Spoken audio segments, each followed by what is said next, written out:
नमस्कार मंडळी. आज ना मंडळी एका ताईची कमेंट होती की तुम्ही पिवळी डाळ कशी बनवताय. तर साध्या सोप्या पद्धतीमध्ये मी इथं डाळ दाखवलेली आहे. मऊसूत असा चिकट भात शिजलेला असेल आणि त्याच्यावर ही डाळ घालून खाल्ली तर अप्रतिम चव लागते. तुपाची धारीची सुद्धा गरज लागणार नाही. बघू शकताय मस्त अशी डाळ झालेली आहे. तर वेळ न वाया घालवता आपण रेसिपीला सुरुवात करूया. व्हिडिओ शेवटपर्यंत बघा म्हणजे तुम्हाला कळेलच. तर साध्या सोप्या पद्धतीमध्येच केलेलं आहे मी आणि बॅचलर मुलामुलींसाठी सुद्धा खूप असा उपयुक्त किंवा उपयोगी पडणारा हा व्हिडिओ आहे. तर चला तर व्हिडिओला सुरुवात करूया. आता इथे एक मी कुकर घेतलेला आहे, थोडासा छोटाच घेतलेला आहे. डाळ शिजल्यानंतर मी दुसऱ्या भांड्यामध्ये डाळ काढून गरगटून घेतलेली आहे किंवा घोटून घेतलेली आहे डाळ म्हणू शकताय. मी इथं तुरीची डाळ घेतलेली आहे 1 वाटी. तर तुम्ही कोणतीही डाळ घेऊ शकताय, रोजच्या वापरातली सगळी मिक्स घेतलं तरी चालेल. तुरीची डाळ स्वच्छ पाण्याने धुवून घ्यायची आहे 1-2 ते 3 वेळेस. धुवून झाल्याच्या नंतर डाळ शिजेल इतकं पाणी घालायचं आहे याच्यामध्ये. आणि आता इथं बघू शकताय मी थोडंसं हळदीचा वापर केलेला आहे या ठिकाणी. तर हळद आणि मीठ घातल्याने थोडंसं चव छान लागते या डाळीची. शिजते वेळेसच घाला. तर पाव चमच्यापेक्षाही मी थोडीशी कमीच घातलेली आहे डाळ या ठिकाणी. तर आता थोडंसं मीठ घालायचं आहे. आपण नंतर मिठाचा सुद्धा वापर करणार आहोत या ठिकाणी. तर शक्यतो थोडंसंच मीठ घाला आणि नंतर घालते वेळेस सुद्धा बेतानेच मीठ घाला. तर आता याला ढवळून घ्यायचं आहे. चांगल्या 2 शिट्ट्या करून घ्यायच्या आहेत. गॅसची फ्लेम मीडियम ठेवायची आहे. 2 शिट्ट्या झाल्याच्या नंतर गॅस एकदम बारीक करून घेतलेला होता मी. आणि आता इथं बघू शकताय कुकर पूर्णपणे थंड झाल्याच्या नंतर कुकर खाली काढून घेतलेला आहे. डाळ अशी मऊसूत शिजलेली आहे. तुम्ही बघू शकताय मस्त असं डाळीचा गाळ झालेला आहे या ठिकाणी. तुम्हाला व्हिडिओमध्ये दिसतच असेल, मी ते सुद्धा दाखवलेलं आहे या ठिकाणी. डाळ आता बाउलमध्ये काढून घेतलेली आहे आणि गरगटून घेतलेली आहे. तर असं मॅशर नसेल पळीनं वगैरे गरगटून किंवा मॅश करून घेऊ शकताय. तर बघू शकताय मी उकळतं पाणी घालून घेतलेलं आहे. गरमच पाणी घाला, चव छान येते याच्याने डाळीला. तर घोटून घ्यायचं आहे डाळ आपल्याला.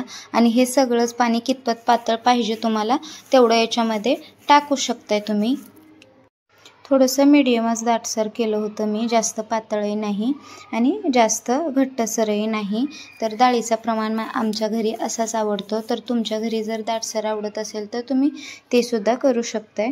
तर बघू शकताय मी तर बारीक टमॅटो कापून घेतलेला आहे, बारीक लसूण, हिरवी मिरची कापून घेतलेली आहे, कोथिंबीर सुद्धा मी या ठिकाणी कापून घेतलेली आहे. तर आता इथे कढई गरम करायला ठेवायची आहे आणि 1 ते 1.5 पळीच आपल्याला तेल घालायचं आहे या ठिकाणी. जास्त तेलाचा वापर करायचा नाही. जास्त तेलकट केलं तर याच्यामध्ये डाळीमध्ये तेलपणा दिसतो. तर बघू शकताय मी इथे 1 ते 1.5 पळी तेल घातल्याच्या नंतर पाव चमचा जिरं, पाव चमचा मोहरी घालून घेत आहे या ठिकाणी. तर बघू शकताय मोहरी आणि जिरे मस्त असे तडतडले की मग याच्यामध्ये आपण लसूण घालून घेणार आहोत. तर बघू शकताय मस्त असं आता जिरे आणि मोहरी तडतडलेली आहे. आणि लगेचच आपण आता याच्यामध्ये टमॅटो आणि लसूण कापून घेतलेली याच्यामध्ये टाकून द्यायची आहे. हिरवी मिरचीसुद्धा आत्ताच टाकायची आहे, कारण हिरवी मिरची परतून परतलं की याच्यामधलं तिखटपणा या तेलामध्ये उतरतो किंवा या फोडणीमध्ये उतरतो म्हणू शकताय. तर बघू शकताय मस्त असं एकजीव करून घ्यायचं आहे. 1 ते 1.5 मिनिटापर्यंत आपल्याला फ्राय करून घ्यायचं आहे म्हणू शकताय. तर बघू शकताय गॅसची फ्लेम मीडियम ठेवायची आहे आपल्याला, जास्त हाय पण नाही आणि कमी पण नाही.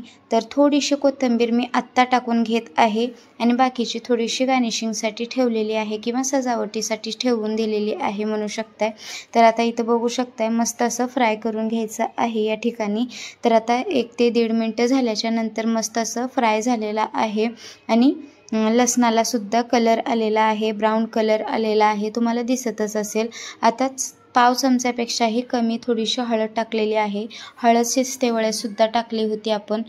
तर आठवणीने थोडीशी कमीच टाकायची आहे.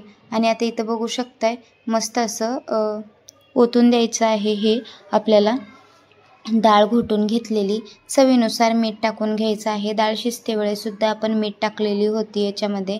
तर बघू शकताय मस्त असं ढवळून घ्यायचं आहे आणि एक कमीत कमी उकळी येईपर्यंत आपल्याला याला गॅसची फ्लेम मोठी ठेवायची आहे आणि मग नंतरनं थोडीशी मीडियम करायची आहे आणि 1 मिनिटासाठी आपल्याला डाळ उकळवून घ्यायची आहे। चव छान येते याच्याने। कोथिंबीर सोडून दिलेली आहे वरनं। माझा व्हिडिओ तुम्हाला थोडासा जरी आवडला असेल तर प्लीज लाईक करा। आपली डाळ आता रेडी आहे म्हणू शकताय। चॅनलवर नवीन असाल तर सबस्क्राईब करायला विसरू नका। बेल आयकॉनला क्लिक करा म्हणजे माझे नवनवीन व्हिडिओ तुमच्यापर्यंत लवकरात लवकर पोहोचतील। परत भेटू अशा एका साध्या सोप्या रेसिपीमध्ये। तोपर्यंत धन्यवाद।